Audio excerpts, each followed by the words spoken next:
Olá, amigos. Hora de conferir os destaques da semana entre os julgamentos do plenário do Supremo Tribunal Federal, aqui na TV Justiça.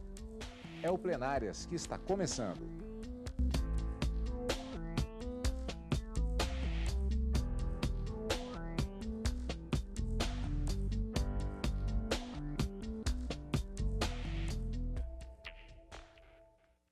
Hoje com os principais momentos das sessões dos dias 15 e 16 de março de 2017. Karina, nas semanas anteriores nós tivemos como característica principal das sessões, no que se refere aos temas, a predominância de temas ligados a direito tributário. Também tivemos direito tributário e ICMS nessa semana, na verdade até a continuação de tema da semana anterior, mas em termos de julgamentos com outros temas, uma semana bastante variada, inclusive direito à informação, outros temas que caracterizaram debates ricos no plenário do Supremo Tribunal Federal. Direitos fundamentais, talvez essa seja a frase ou o tema central da quinta-feira no plenário do Supremo Tribunal Federal, em que se definiu, confirmou-se, na verdade, a jurisprudência do Supremo sobre o lapso temporal, a prescrição para se ingressar com uma ação para questionar depósitos não efetuados de fundo de garantia por tempo de serviço pelo empregador para os seus empregados e também, como você disse, a liberdade de informação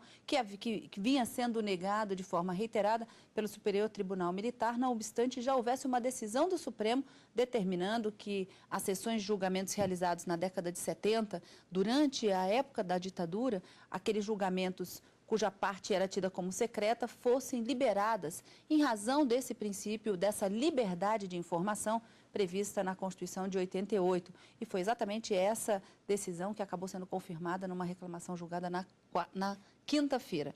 Na quarta-feira, o resultado final do julgamento, como você disse, iniciado já semanas atrás, e colocando um ponto final numa discussão que já vinha de algum tempo, embora uma jurisprudência recente teria sido formada em um recurso extraordinário, mas cujos ministros já aposentados já teriam se manifestado, então havia uma necessidade de se retomar esse tema com a composição plenária agora do Supremo, para saber se haveria ou não a possibilidade de incidência do ICMS na base de cálculo do PIS e da COFINS.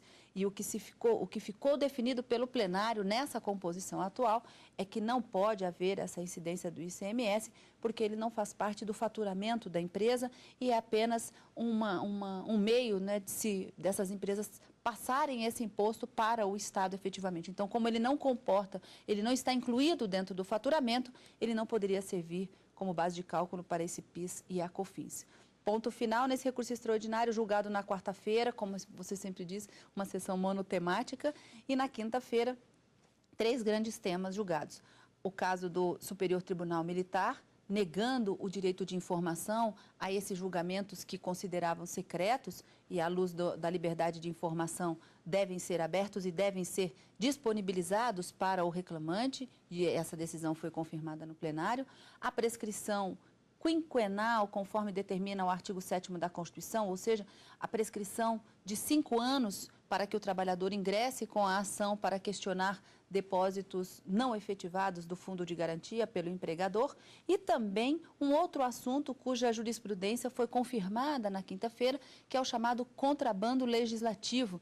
Inclusive, da relatoria também da ministra Rosa Weber, o Supremo acabou entendendo que aquelas medidas provisórias que foram editadas com um determinado tema, no momento em que elas tramitam pelo Congresso Nacional para se transformarem em leis definitivas, que a gente chama da lei de conversão de uma medida provisória em lei ordinária, não pode ser incluído nessa lei ordinária de conversão matérias estranhas àquelas que originalmente deram ensejo à edição da medida provisória pelo chefe do Poder Executivo, que isso seria um contrabando legislativo, pegar carona no texto da medida provisória para inserir ali temas que deveriam ser disciplinados por lei ordinária, mas que acaba pegando carona ali, e isso seria absolutamente inconstitucional, uma violação, uma inovação no processo legislativo. Mas a confirmação no plenário para este caso foi no sentido de que até outubro de 2015, quando os ministros efetivamente tomaram uma decisão em caso parecido, eles disseram aquelas leis de conversão que já haviam sido aprovadas nesse formato ficariam convalidadas e a partir da decisão do Supremo, portanto, as novas leis que vierem a seguir essa mesma tramitação, ou seja, emendas parlamentares sem qualquer pertinência temática com o tema para o qual foi editada a medida provisória, aí sim seriam consideradas inconstitucionais. Nesse ponto, uma confirmação da jurisprudência e uma confirmação também do posicionamento do ministro Marco Aurélio, para o qual essas leis ordinárias, uma vez que violado o texto da Constituição, criando e inovando nesse processo legislativo, seriam absolutamente inconstitucionais. Panorama geral, portanto, da semana no plenário do Supremo Tribunal Federal. Vamos conferir agora as reportagens na cobertura, primeiramente, da quarta-feira. O plenário do Supremo Tribunal Federal decidiu, na sessão daquele dia, excluir o imposto sobre circulação de mercadorias e serviços, ICMS, da base de cálculo das contribuições para o Programa de Integração Social, PIS, e para o financiamento da Seguridade Social, COFINS. O PIS e a COFINS são pagos por empresas de todos os setores. Por 6 votos a 4, predominou no plenário o entendimento de que o ICMS não compõe o faturamento ou receita bruta da empresa e, portanto, deve ficar fora da base de cálculo do PIS/COFINS. Isso porque o valor correspondente ao ICMS, que deve ser repassado ao fisco estadual, não integra o patrimônio do contribuinte, não representando nem faturamento nem receita, mas mero ingresso de caixa ou trânsito contábil. Apenas 2 ministros votaram nessa quarta-feira, já que o julgamento havia começado na semana passada. Assim como a maioria, o ministro Celso de Mello acompanhou a relatora, ministra Carmen Lúcia. Concluindo acertadamente no sentido da inconstitucionalidade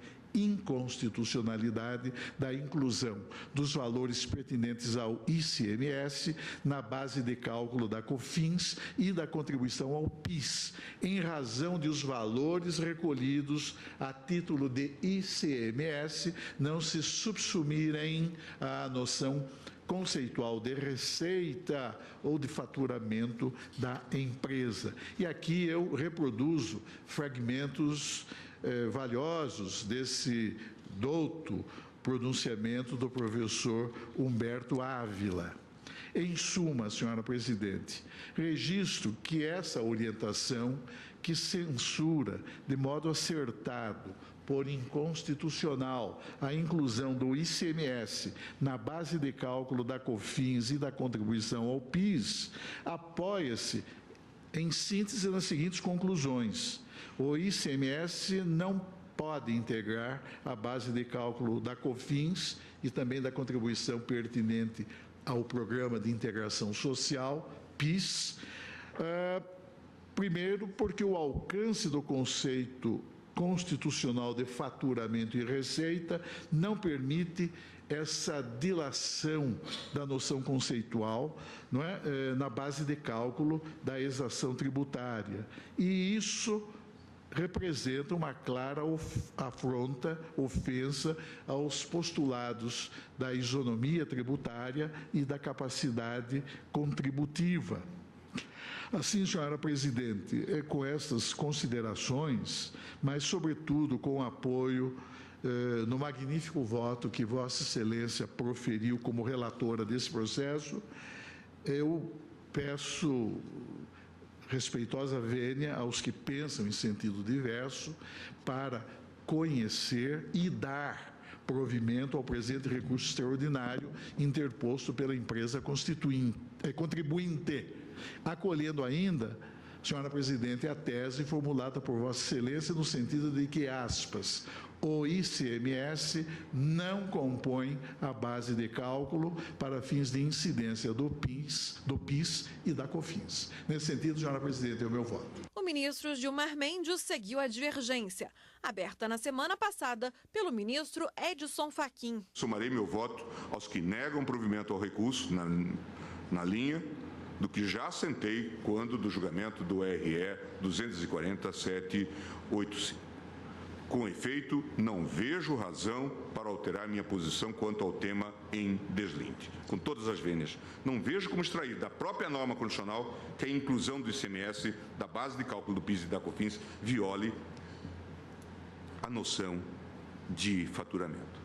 É tarefa do legislador demarcar esse conceito. O ministro mostrou preocupação com o impacto da decisão. Em 2014, a Fazenda nos informou que esta decisão custaria ao erário algo em torno de 27 bilhões anuais, em perda de arrecadação em 2015, sem levar em conta as ações de repetição de débito. Por sua vez, como já foi dito, no anexo de riscos fiscais, consta a estimativa de impacto de 250 bilhões de reais. Faço o registro, embora reconheça que tal cifra não parece ser exata. Além disso, pelo que consta, há cerca de 10 mil processos suspensos nas instâncias de origem, aguardando, presidente, este julgamento. Os números impressionam e, embora não possam ser nossa única razão de decidir, também não devem ser ignorados. Em segundo lugar, os precedentes que ora abrimos estão em flagrante contradição com os precedentes desta Corte. Cito 2 exemplos à guisa de ilustração. Dissemos no julgamento do RE 212, 209 e do RE 582-461 que o ICMS pode integrar sua própria base de cálculo, isto é, pode ser cobrado por dentro. Agora estamos a assentar coisa diversa, já que um tributo não pode recair sobre outro. Dissemos no julgamento do RE 586-482, relator ministro Dias Toffoli, relativo à incidência da COFINS sobre vendas inadimplidas, que ainda que os valores não tenham ingressado definitivamente no patrimônio da pessoa jurídica, as mesmas não poderiam ser excluídas da base de cálculo da contribuição, ante a inexistência de disposição legislativa permitindo tal exclusão. Em terceiro lugar, há também os efeitos que a decisão deverá produzir em relação ao próprio sistema tributário nacional. Sim, porque não me parece que o ICMS seja o único tributo a repercutir nos preços dos produtos, das faturas e, por conseguinte, no faturamento das empresas. O ministro Dias Toffoli, que já havia votado com a divergência, reafirmou seu posicionamento. Defender que o ônus do ICMS não é receita do vendedor, que simplesmente repassaria como depositário o valor para o Estado-membro, a meu sentir, significa incorrer em nítido erro de perspectiva com a devida vênia. Por isso, repito, o contribuinte do ICMS é o vendedor da mercadoria e não o consumidor. O vendedor responde em nome próprio, por débito tributário próprio. Portanto, o imposto é uma despesa para o vendedor. Como toda empresa busca o lucro, todas as despesas que oneram o exercício da atividade econômica e a mais-valia são repassadas para o preço das vendas. Por tal motivo, é que a despesa do ICMS passa para dentro do preço das vendas. O que o comprador paga, valor que cobre as despesas do vendedor e propicia o lucro empresarial, constitui receita bruta da empresa. Eu entendo, com a mais respeitosa vênia, que estamos realmente fazendo uma reforma do sistema tributário a partir das razões que fundamentam a decisão. E pelo exposto, através desse voto, faço a integração das razões já lançadas anteriormente na sessão passada para, com as maiores vênias, acompanhar os outros votos proferidos pelo ministro Luiz Edson Fachin, pelo ministro Luiz Roberto Barroso e hoje também subscrevo o voto proferido pelo ministro Gilmar Mendes. Karina, esse julgamento foi encerrado, portanto, só apesar do voto, do reforço, inclusive, do voto do ministro Dias Toffoli acompanhando a divergência, na verdade, prevaleceu o ponto de vista da relatora, ministra Carmen Lúcia. E com isso acabou se firmando a tese, já que se tratava de um recurso extraordinário, cuja decisão vai alcançar aproximadamente 10 mil processos que aguardavam essa decisão aqui do Supremo. Então, ficou definido pelo Supremo, por 6-4, seguindo o voto da ministra Carmen Lúcia, uma jurisprudência que já havia sendo aplicada, mas agora com o entendimento dessa atual composição da Suprema Corte. O ICMS não pode ser utilizado, né, como base de cálculo para o cálculo feito do PIS e da COFINS, que é o valor que é devido pelas empresas, em razão dele não compor o conceito de faturamento. E essa foi a grande discussão durante todo esse julgamento, o que era receita bruta, o que era receita e faturamento, para se chegar a essa conclusão final. Conclusão final tomada na sessão plenária desta quarta-feira. E você vai ver no próximo bloco os destaques da sessão plenária da quinta-feira, aqui no Plenárias, daqui a pouquinho, logo depois do intervalo.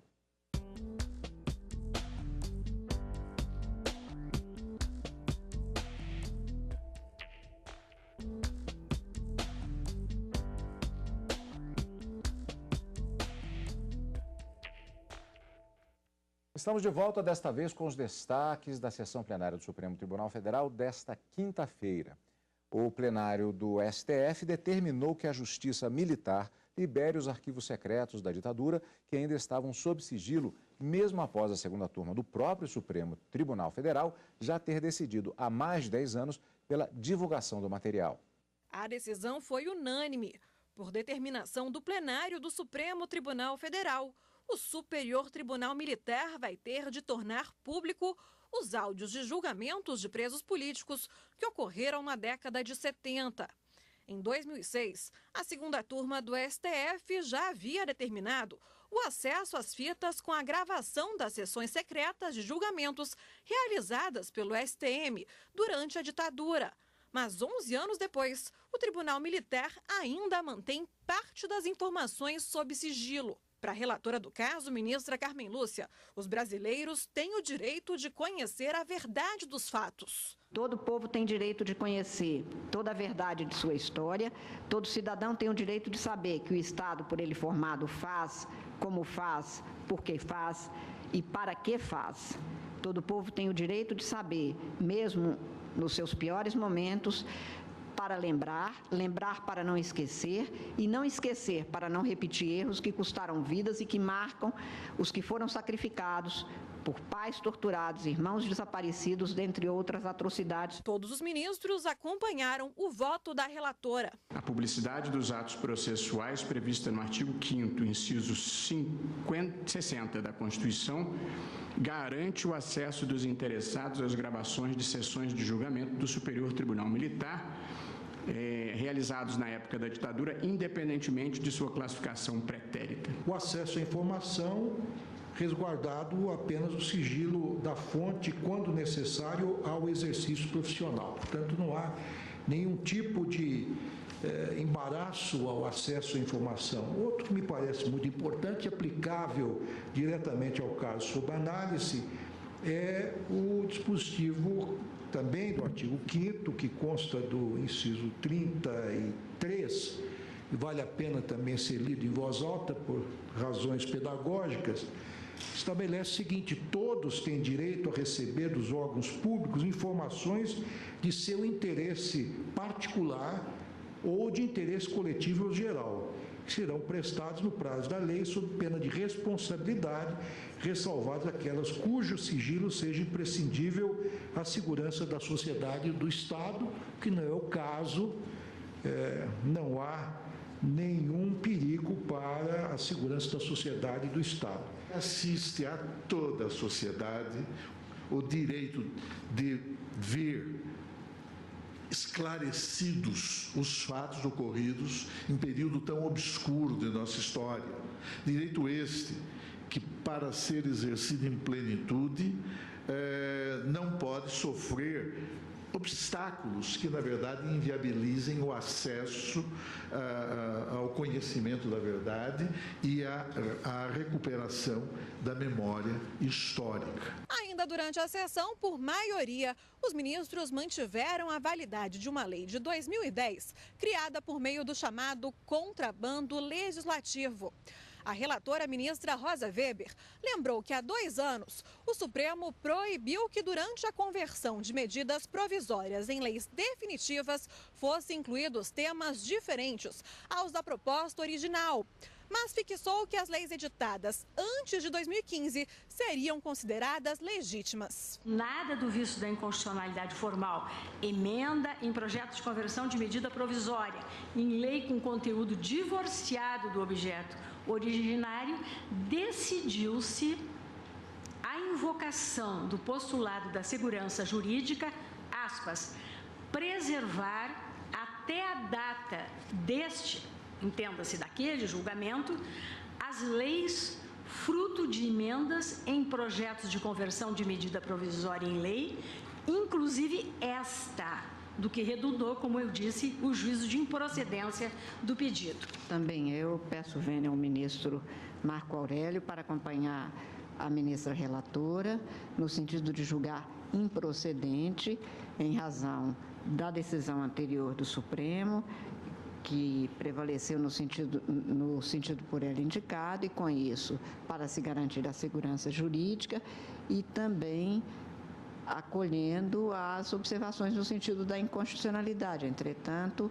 o julgamento se deu em 2015, o que levou a este resultado, que à primeira vista poderia parecer paradoxal, mas que é apenas uma aparência, a meu ver, pois o que se quer é resguardar os princípios constitucionais, especialmente o da segurança jurídica. O plenário também reafirmou a jurisprudência da Corte, no sentido de que os trabalhadores que entrarem na Justiça para reclamar o FGTS não recolhido têm direito a receber os valores referentes aos últimos 5 anos. Havia uma grande discussão se ele deveria ser 30 anos, de 30 anos ou de 5 anos. No entanto, no julgamento do ARE 709-212, o Supremo, revendo a sua jurisprudência consolidada, firmou a tese de que este prazo seria um prazo quinquenal.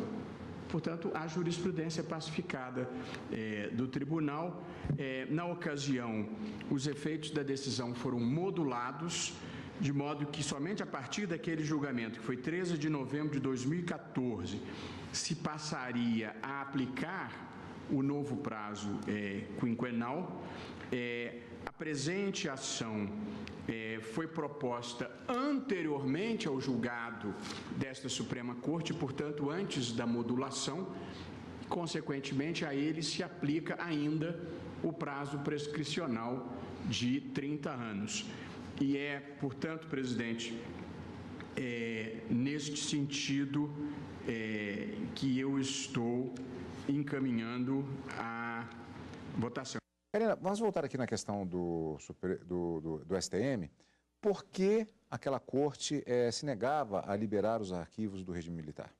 Havia uma justificativa que as sessões de julgamento elas eram realizadas em 2 tempos, em sessões que eram consideradas públicas e secretas. E nas sessões secretas é a parte em que haviam as discussões dos votos dos ministros e das sustentações orais. E o principal argumento do Superior Tribunal Militar para negar o acesso ao advogado a essas fitas magnéticas era justamente de que aqueles debates não compunham o processo e que, portanto, seriam de uso interno do próprio tribunal e restrito o acesso ao público. Com base nessa informação e diante dessa negativa, que seria fundamental para a pesquisa que o advogado estava realizando, ele vem ao Supremo Tribunal Federal, no recurso ordinário e mandado de segurança, justamente para questionar que essa decisão do Superior Tribunal Militar afrontava essa liberdade de informação e de acesso a essas informações de julgamentos realizados na década de 70, na época da ditadura, inclusive. E com base nos argumentos trazidos por ele e com base nesse constitucionalismo presente na Constituição de 88, a segunda turma deferiu o pedido e determinou que o STM liberasse as informações. E ainda assim o STM não o fez.